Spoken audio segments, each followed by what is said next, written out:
Pop Squat, coming at ya.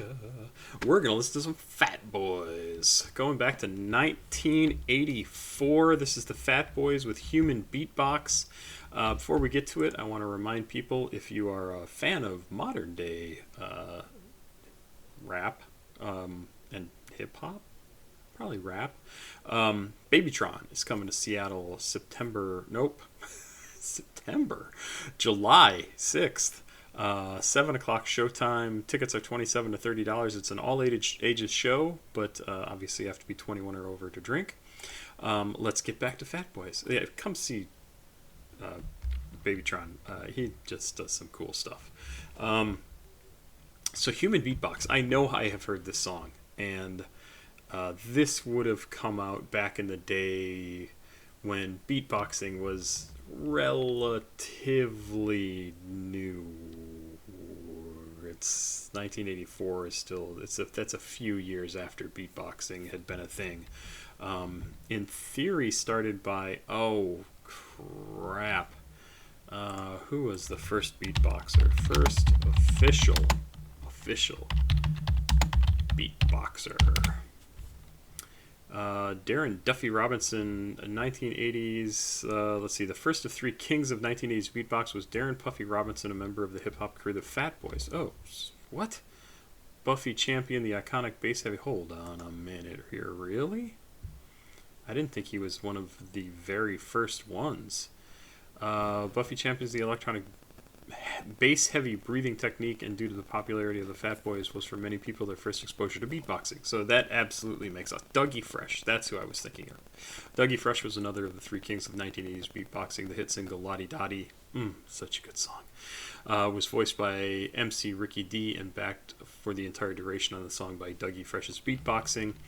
Let's see. In Beat Street, he also performed. Biz Markie was the third of the three kings of 80s beatboxing. I actually didn't know that Biz Markie was even involved in it at the time. He started working as a human beatboxer with acts like Roxanne Shante and developed fresh techniques, including the inward hand clap or CL snare and beat rhyming, way of emceeing. Oof, wow. They wrote it letter M, seeing, S-E-E, as opposed to M-C-ing, between the beats. Interesting. So look at that. I have learned something. I was not aware that... Is it Buffy? Is that right? Am I remembering his name correctly? Yeah, Buffy. I did not know that he was one of the first ones. Biz Markie is the one I would have credited as being, like, the first one. So Biz Markie and Buffy here are two of the three big starters of this. This track, interestingly enough, was produced by Kurtis Blow. Kind of cool. Track 6 on an album called Fat Boys. And I guess let's just get into this. Okay, so this album included Jailhouse Rap, which we have also listened to on the channel, Stick'em. We may have listened to that, actually. That's actually not a bad song. Can You Feel It, Fat Boys, The Place to Be, Human Beatbox, which is this track, Don't You Dog Me, and All You Can Eat. This is listed as rap, beatbox, and East Coast as the styles on Genius. Let's get into this. I've got lyrics. We'll see how this goes. 2 minutes, 21 seconds. Pretty short song. This is Human Beatbox from Fat Boys. Stick 'em, ha ha ha, stick 'em. Oh God, I just love this. I love it. And so you saw they started saying "stick 'em." That was track 2 on this album. So I think they're calling back to that, because this should be the Human Beatbox song, not "stick 'em." So let's start over. Stick 'em, ha ha ha, stick 'em. Stick 'em, ha ha ha, stick 'em. Stick 'em, ha ha ha, stick 'em. Gonna rock the beatbox in the best fucking rhythm. Now with the mind blowing body rocking DPMC to all the homeboys. So, like 10 years before this is when hip hop started, and like DJing basically the breaks, right? Like, hey, people are really excited about the breaks that we do in the music. They want to dance, they want to have a good time. And that's where scratching, and well, scratching kind of came a little bit later, but that's how turntablism, DJing kind of came up, and then it turned into something more than that. And you know, and you get things that eventually turned into like Grandmaster Flash on the Wheels of Steel, which I've listened to on this album, and this channel, and it's just absolutely amazing. If you have never heard the Wheels of Steel, Grandmaster Flash, and it's amazing. I mean, it's incredible, and I think I did a decent job doing a reaction to it, even though it's a song that I'd heard back in the 80s. But you had stuff like that where you would meld together, splice together different tracks, different songs, completely different songs from different albums, different creators, and get them to match up and come together. You had the early days of hip-hop where you were like listening to the breaks in the music and having a good time, listening to dancing, and like it didn't matter if you heard the entire song. What you were interested in is sort of the energy of the stuff that made you want to get up and dance, right? And then you have things like scratching that was also introduced early on in hip-hop's birth, right? And then there's rapping, which started as well, which is a completely, definitely part of the early days of hip-hop and rap, but it wasn't there immediately.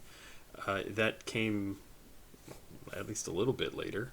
And then you've got stuff like this, beatboxing, where people would get up and instead of playing instruments, they would just use their voice, not to rap, not to say words, but to kind of mimic the sounds of drums and other instruments in order to like get people revved up and excited about the music again, because they're doing something different. And all that stuff is like literally inside 10 years. All of that innovation, all of those different things happen. It's absolutely incredible. So when we hear somebody beatboxing, we go, oh yeah, that's been around forever.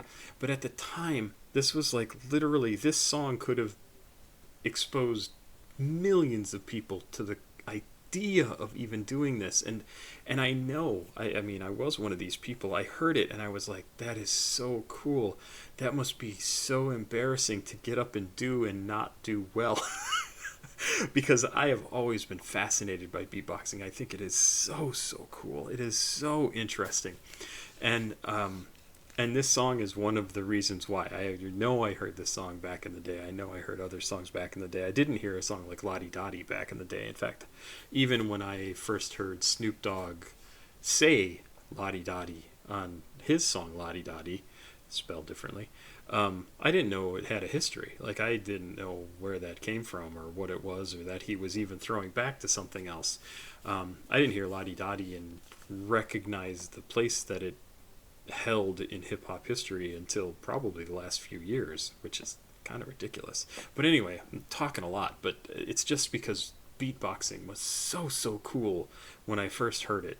And it's so much fun to listen to this and realize also all of the innovation that happened in rap and hip-hop in those first 10 years, that really so much of what we listen to now and what people are creating now is just an echo of all that stuff. It's just like, oh yeah, we can do this, we can do that, we can do this. And yet there's still innovation that's taking place, and that's, again, it's one of the reasons why I think hip-hop and rap are so exciting, is because there's always innovation happening. There's always people experimenting with sound, with music, with lyrics, with how to present their vocals, it's absolutely incredible. Anyway, let's listen to some more of Human Beatbox from Fat Boys. The young ladies, we're gonna rock a fierce beat with the human beatbox. And to the sucker MCs, jump off our jocks. His DJ name is Grandmaster Doc Mac. And we'll repeat it if we have to, once or twice. We're gonna take it from the bottom and straight to the top. So check it out, party people, it's the human beatbox.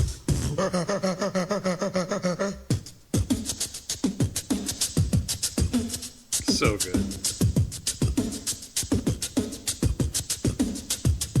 And as we told you before, he is the Grandmaster, the man with the beats to cause a disaster, the man who's on the top, guaranteed to rock from a positive source.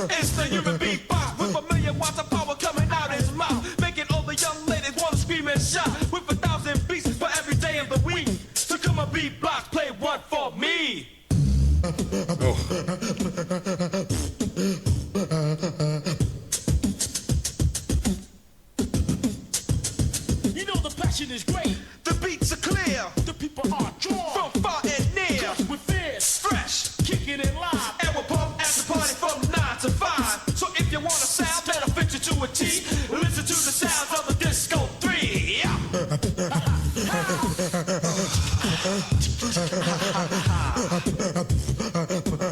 Check it out.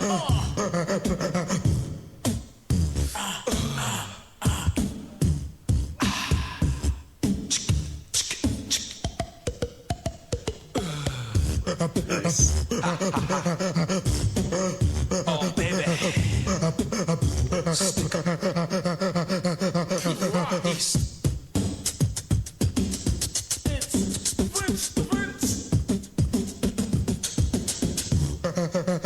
And cool rocks. In the east. In the east. So good. Yeah, so good. Just absolutely amazing stuff. Love it, love it, love it, love it, love it. This is a song that I will not say is cheesy. I say that about a lot of music from the 80s just because it's so... I don't know why. I don't know why. I love cheesy music, and I guess I could even say this is cheesy, but it's just so good. It's so much fun. It's so interesting. I love it. I just absolutely think it's fantastic. I hope you like that one. I like I said earlier in the week, I think I missed doing an 80s track last week, so I wanted to do 2 this week, and I saw Fat Boys was on the list, and I was like, oh, I gotta listen to this. I'm so excited to listen to this. It's been a while since I've heard this song, so very, very cool. Love it. Love the Fat Boys. I know they just lost a member recently, and like within the last year, I think, and it's kind of a shame, but I think we're going to be losing more of these originators, especially from the 70s and 80s, and it's kind of too bad because I don't think they've gotten enough credit and enough attention. Oh, that was fun. Thanks very much, Pop Squat. Check it out. Please like, subscribe, and share. I hope you like this one. I really like this one. That's just too much fun. Have a good night. Bye.